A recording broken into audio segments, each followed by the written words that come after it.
welcome to SVG TV News for Friday, December 23rd, 2022. I am Rochelle Batiste with the details.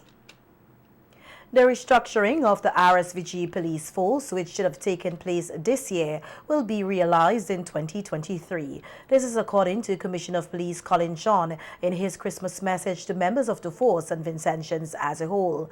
Commissioner John thanked officers for their commitment and hard work, which he said have contributed to the many successes the organization achieved during the period 2021-2022 and prior. He pointed out that they have seen a general decrease in reported crimes and that they have been able to get 35 firearms and 407 rounds of ammunition off the street, which resulted in the arrest of 15 persons for firearm-related offenses.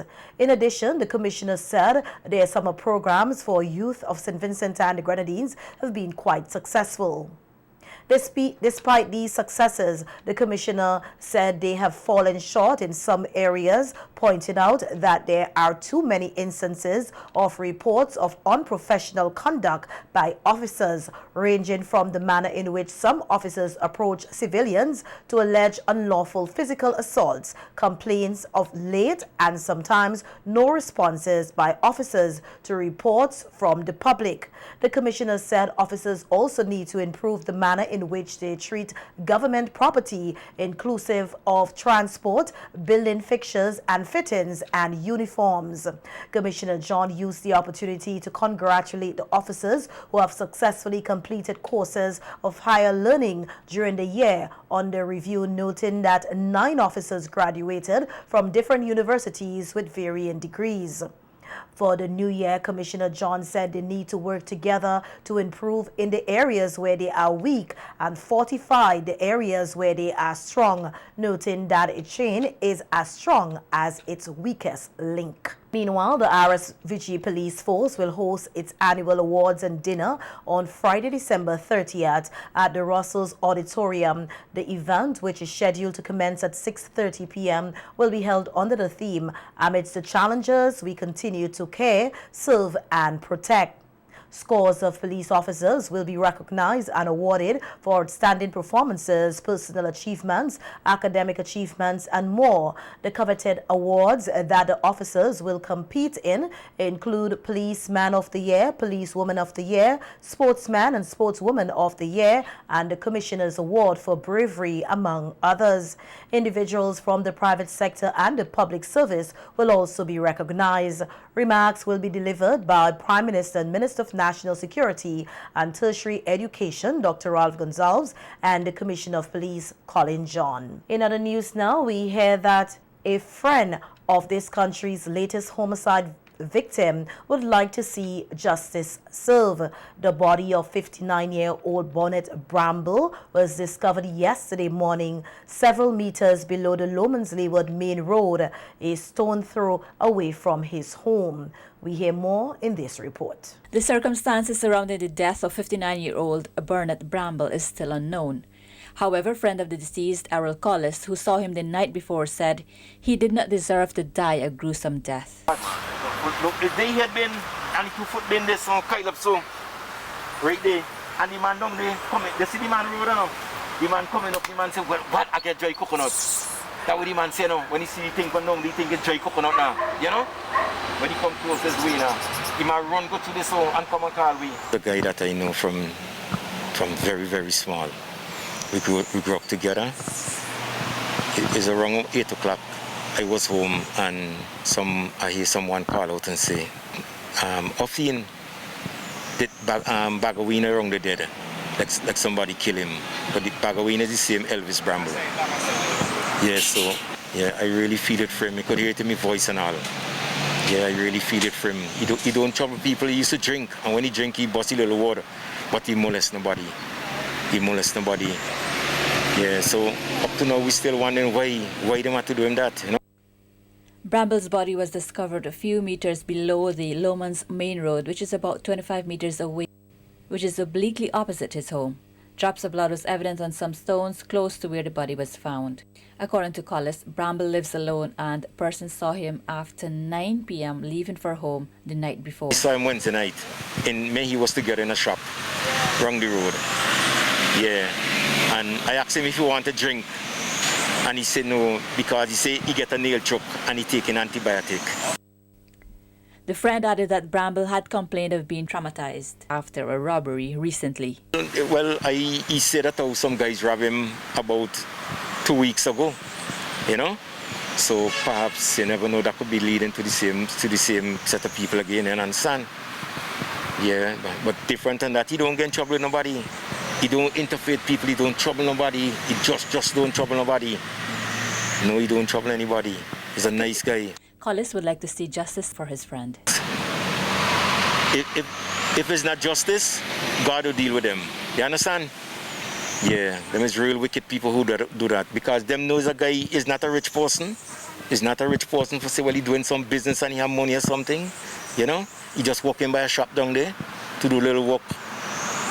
Daughter of the deceased visited the scene today where her father's body was found and said she could not believe that her father is gone, noting that though they did not see each other regularly, he called her often whenever he can borrow a phone. Bramble's death is SVG's 40th homicide for 2022.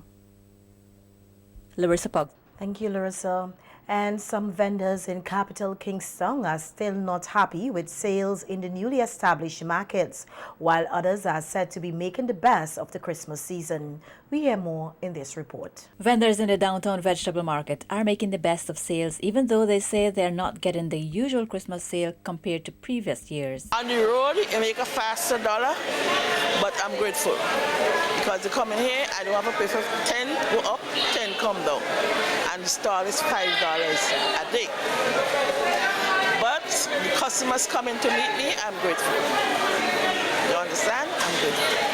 So, little by little, things are going to pick up. And if everybody stay inside, customers are going to have to come in to meet us, but they're going outside. I used to sell down at the gas station down that side by the Chinese store. But right now, sales in here, it's more slower than on the streets. Right? But customers finding me. The customers are finding me. And, you know, things picking up a little bit. So these are sell a variety of stuff from a lot of household items and so forth. For some, it's not a good Christmas. Well, you have to say this weekend, now it's 3 weeks since we're in here. But when I was outside, things did a little better. But in here, slow. Who there to the front getting paid, but we to the back. Only now and again you will get a little thing pass. Well, I don't beg God to spare my life to see the Christmas because I am still on the land of living. Many vendors have resorted to selling on the streets as they say it is the only way they can make some Christmas money. For others, they were just happy to be making some Christmas sales. Get your ginger beers here. And the sorrel juice here. One money every day. Get your sorrel and the ginger beer here.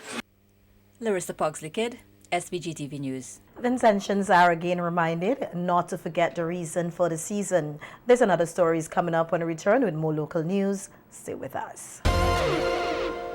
Bishop of the Pentecostal Assembly of the West Indies, SVG, Stephen Oliver, is appealing to Vincentians not to forget the reason for the season and to put God first in everything they do. And so this Christmas, it takes on a greater significance, one of thanksgiving, and because we are so thankful for what God has done for us, additionally, we need to reach out to others, because that is what was really helpful when you look at what transpired, that throughout our infections, throughout the dengue fever, and more so the eruption of La Soufrière, there were many who gave. There were many who reached out to us as a nation. And so I am appealing to every Vincentian, every one of us, that as we go through this season, let us be mindful, let us be thankful, and also let us give. Let us reach out to our fellow man. Those who don't have, we might say to ourselves, well, I don't have a lot of things that I can give, but we could give of our time. We can give of our talent. And if you have the resources, we can also give of our resources. But let us not forget the lessons that we have learned. And let us be thankful. The Bible said in John 3:16, for God so gave this world his only begotten Son. And it ought to be a time of giving around this time. Reflecting on the last 2 years, Bishop Oliver said despite all the challenges faced, we must still be thankful to God for all he brought us through. I remember someone asking me the question, Pastor, when will this end? When something like this would stop? Because the amount of things that were happening in the country, the amount of things that took place, the question was, when will it end? When will it stop? And I told him, brother, all we got to do is continue believing and trusting in God, and he's the only one who can answer that question. You know, so it was really unfortunate when you saw what transpired in this nation. It was really unfortunate. And all I said to a number of people, it could have been worse. It could have. You know, more lives could have been lost because of COVID-19. More lives could have been lost because of dengue fever. And it was remarkable that no life was lost with the eruption of the volcano, and lives could have been lost. And I've heard so many testimonies of people who were so thankful. And so I felt throughout 2022 and even for this Christmas, we must give God thanks that we have family. And I know some people might be saying, well, what about mine? What about those whose lives were lost? But we have to put it in context, because a lot more lives could have been lost, a lot more. And so as a nation, we ought to be thankful to Almighty God for keeping us. The new year draws near. Bishop Oliver also encouraged Vincentians to continue to trust God and love each other. Children from schools from over the river received Christmas treats and received free eye screening at a fun day at the Owia Salt Pond Recreational Park yesterday. Haruna Hope, a non-governmental organization, hosted the event, made possible with the help from the diaspora and local partners. We hear more in this report. It was all fun for the 350 children selected from the government schools in Fancy, Owia, Sandy Bay and Turama. Just wanted to share the love of Christmas with the children, and I think the goal was met. Each child was prayed with by an elderly person or a pastor or a reverend or a deacon, whoever who was available. Everybody got a goodie bag, a gift, hot dog, food, ice cream, cake, pizzas. They had punch board, bean bags, sacres. Haruna Hope, a 2-year-old organization, saw 64 volunteers offering their services, including doctors. Dr. Choris Grant of Eye Care SVG screened 285 children, of which 6 will need to have their vision corrected. Another 30 have been referred for further screening. Her aim was if she found anybody who had any defects, when WPP comes in February, if they had to do any surgeries or any intervention, it will be done then. And she said she's planning to donate 2 free pairs of glasses for 2 children who will be needing glasses. On-the-ground coordinator for the host organizers, Haruna Hope, was Deputy Principal of Sandy Bay Secondary School, Raquel Warwick. The objective is that we try to give a child a gift that would not normally get one. So with that in mind, I trusted the principals and class teachers to ensure that in their selection that they sent forward such names. Turama Government School's principal was happy to have her 30 students to be included in the Christmas Fun Day. I know that most persons are back to a good sense of normalcy, but we are happy that this initiative is taking place so that they can feel like children, they can be happy, they can smile, they can, just get to be themselves. And so I am... Larissa Pugsley-Kidd, SVG TV News. And the National 9 Mornings Festival will culminate tomorrow morning at Heritage Square, where the winners in the lighting up competitions will be announced. This year's activities are being held under the theme We Christmas Again. Here's a snippet of some of the activities this morning at Heritage Square. They sing in all the plains, and the mountains in reply, echoing their joy strains.